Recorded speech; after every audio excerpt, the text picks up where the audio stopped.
All right, so I'm just going to close my eyes and I invite you to do the same and just take this opportunity to just, whether you're watching live, participating live, or watching a replay, should serve us either which way. It's always nice to just take notice of our breath. That's a really nice way to come into the present moment, being present, one of the concepts that we practice here in spiritual workout world.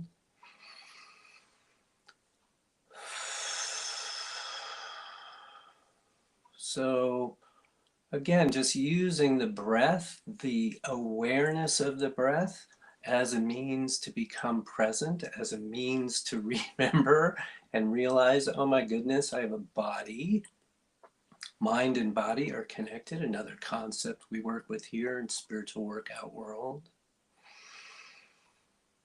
And just noticing and taking notice of the breath that we're not so much taking, but receiving, a receiving breath. So now we've just used breath to become more present. We've used breath in these few moments to remind us that our minds and bodies are connected, that we even have a body.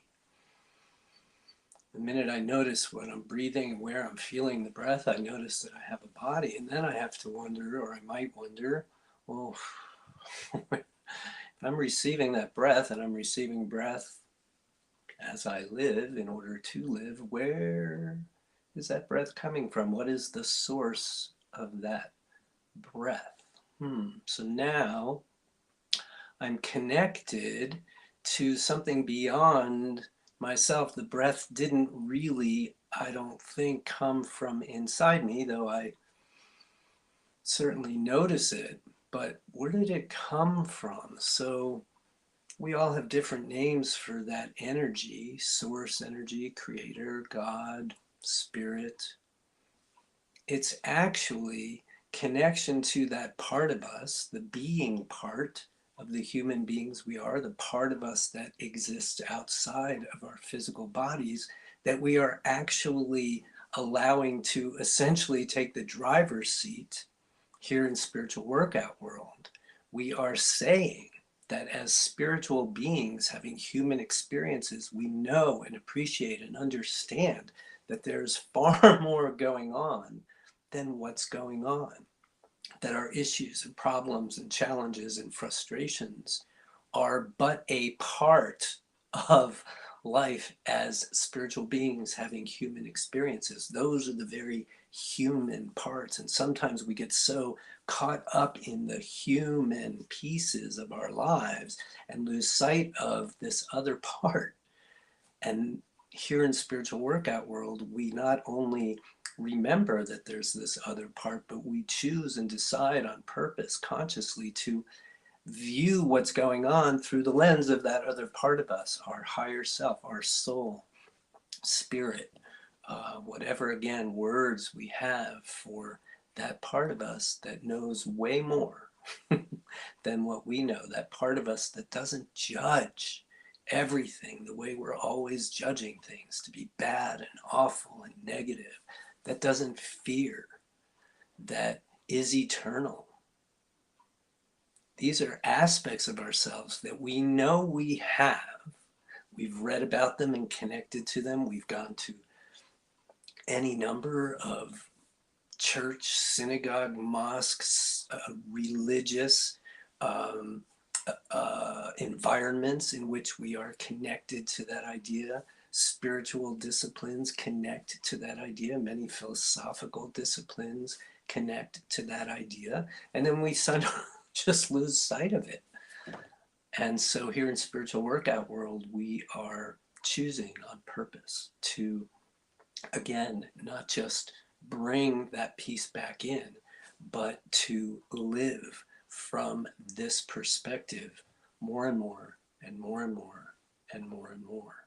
The concepts that we work with, that you'll hear about as they unfold here for the next 90 minutes or so, are just a way for us to stay aligned with the being part of the human beings we are. So we start to naturally and organically and on purpose practice far more compassion than judgment. we start to live more and more and more in the present moment, where anxiety doesn't exist and depression doesn't exist.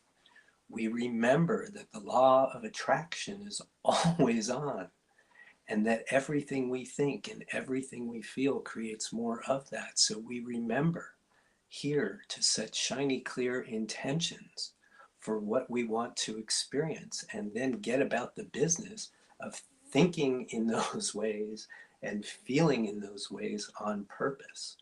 Not only to solve issues and problems and frustrations and challenges that are going on right here now today, but in order to create futures that are actually free of all that stuff. Once we learn that we do, quote unquote, create our own realities, and once we are willing, another concept here, to take responsibility for anything in our lives, we can see how we create our own reality. It's clear, it's obvious. So from this point then, we are not going to on purpose create more crap. We're just going to create the good stuff. And we learn to let go of beliefs like you have to have the bad in order to have the good. That's just a belief. That's another idea and concept that we work with here. We learn that our beliefs really matter.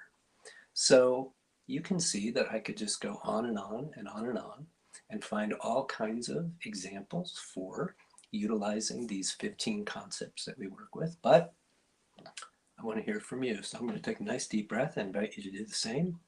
I'm going to actually acknowledge that I'm receiving a breath and add a little something to it.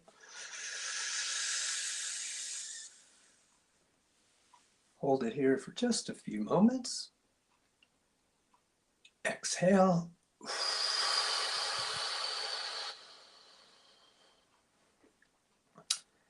And let's just spend the next hour and a half, or what's left of it, being spiritual beings having human experiences.